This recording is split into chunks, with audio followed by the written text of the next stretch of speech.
बिस्मिल्लाहिर्रहमानिर्रहीम। पीबी शेले की पोएम ओज़िमेंडियस हम कर चुके हैं और ode to the west wind भी हम कर चुके हैं। ये देखें पीबी शेले। तो ये ट्रेंडिंग इंग्लिश ग्रामर बुक से मैं आपको क्रिटिकल एप्रिसिएशन पढ़ाने लगी हूँ। आज पीबी शेले की नई पोएम है ओड टू दी ये एडोनाइस फ्रॉम एडोनाइस। तो ये उनकी एक पोएम है जो कि एलिजी है, मर्सिया को कहते हैं, एलिजी इंग्लिश में कहते हैं। तो ये कीट्स की बेवक्त मौत पर लिखी गई थी ये पोएम। इसको फॉलो करने का एक ख़ास पैटर्न है, एलिजी को लिखने का एक ख़ास तरीका होता है जो शेले ने बिल्कुल सही फॉलो किया है। आज मैं सिर्फ आपको यहाँ से क्रिटिकल एप्रिसिएशन पढ़ा रही हूँ। बाद में जब मैं आपको पोएम की एक्सप्लेनेशन करवाऊँगी तो फिर मैं आपको गाइड करूँगी कि किस तरह से कौन कौन से पैटर्न हैं एलिजी के जो पीबी शेले ने फॉलो किए हैं। ये देखें, Adonais is an elegy written on the sad and sudden death of Keats. Adonais एक एलिजी है, मर्सिया है, गमगीन नज़म है जो कीट्स की बेवक्त मौत पर लिखा गया।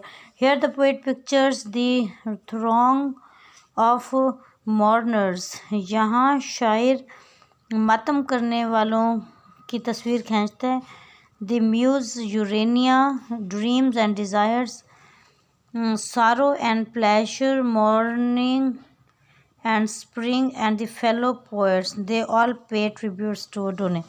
तो यहाँ पर शायर ने जो यूरेनिया म्यूज़ है, देवी है, उसको भी बुलाया है कि वो भी मातम करे, और ड्रीम एंड डिज़ायर को भी कहा है मातम करें। सारो एंड प्लेजर, गम और ख़ुशी को बुलाया है, सुबह के वक्त को और मौसम बहार को बुलाया है, और तमाम फेलो पोइट्स को बुलाया है कि वो उसके साथ उसके गम में शरीक हो जाएं। ये देखें, ये अगला पैराग्राफ इसमें लिखा हुआ है। Adonais of Keats is dead and the or of death mourns him. अच्छा, अडोने या फिर उसको असल में वो कीट्स था, उसको ना यहाँ पर नाम दिया गया अडोने का, वो मर गया है।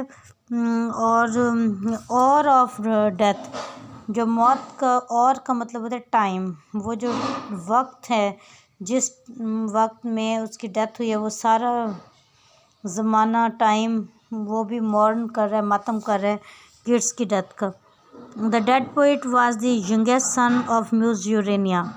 अच्छा, अब इसमें एक पुरानी रिवायत को लिया गया है जिसमें देवी है यूरेनिया, उसके बेटे की डेथ हो गई थी और वो बहुत ज़्यादा परेशान थी। ये एक पुरानी कहानी है, उसको जोड़ा है शेले ने कीट्स की डेथ के साथ कि म्यूज़ यूरेनिया सैड है अपने छोटे बेटे की डेथ पर। She was sleeping in her paradise when the murder occurred.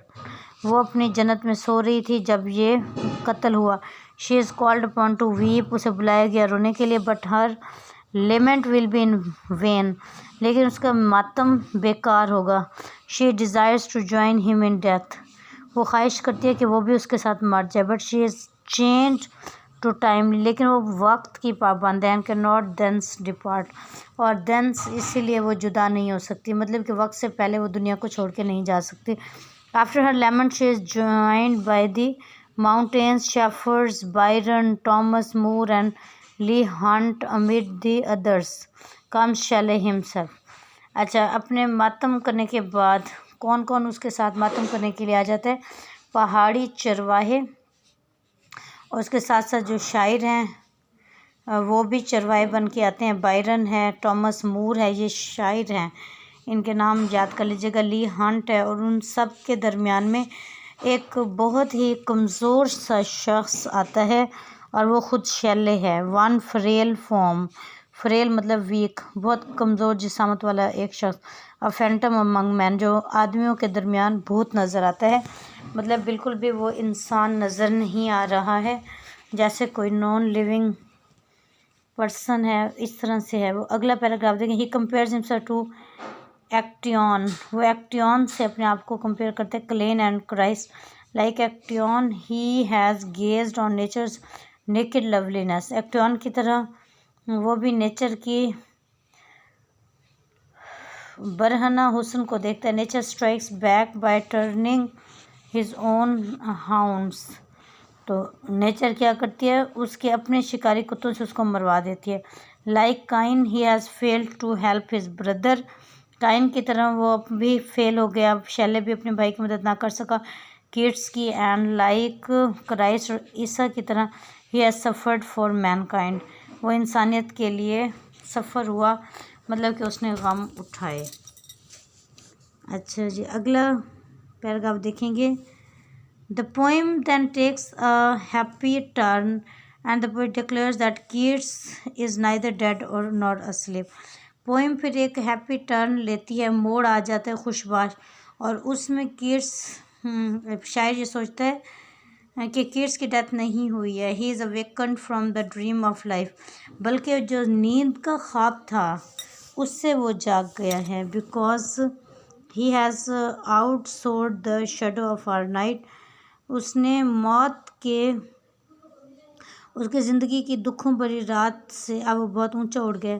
He is now free, अब वो आज़ाद है। From the contagion of the world slow stain. तो अब वो दुनिया के गुनाहों से भी आज़ाद हो गया है और अब वो फितरत का हिस्सा बन चुका है। And becomes a part of nature, फितरत का हिस्सा बन चुका है। अब इसका लास्ट पैराग्राफ देखेंगे। In the second last stanza Shelley describes the philosophy of life and death. आखिरी स्टैंजा में शैले ज़िंदगी और मौत के फ़लसफ़े को बयान करता है। He says that life is like a dome of many coloured glass. वो कहते हैं कि ज़िंदगी कई रंगों वाले गिलास की तरह है, शीशे की तरह है। If we want to see eternity and the reality of things we must die. अगर हमने चीज़ों की हमेशगी और अब्दियत को देखना, हमें मरना होगा। Death destroys the doom of life and makes eternity naked before us. मौत ज़िंदगी के गुंबद को तोड़ती है और हमेशगी को हमारे सामने खोल के रख देती है। In the last stanza of the poem Shelley predicts his own death. Last stanza में शैले अपनी मौत को की पेशेनगोई करता है। And says that the soul of Keats is inviting him to eternity, कि कीट्स की रूह उससे भी अब्दियत की तरफ बुला रही है। तो ये आज मैंने आपको एलिजी एडोनाइस ये आपको मैंने पढ़ाई है और ये पी शैले ने लिखी है। इसके साथ ही मुझे दें इजाज़त। I am Rabia Kam, assistant professor in English, government girls degree college Kahror Pakka. Next lecture तक के लिए इजाज़त दें। अल्लाह हाफिज़ एंड गुड बाय।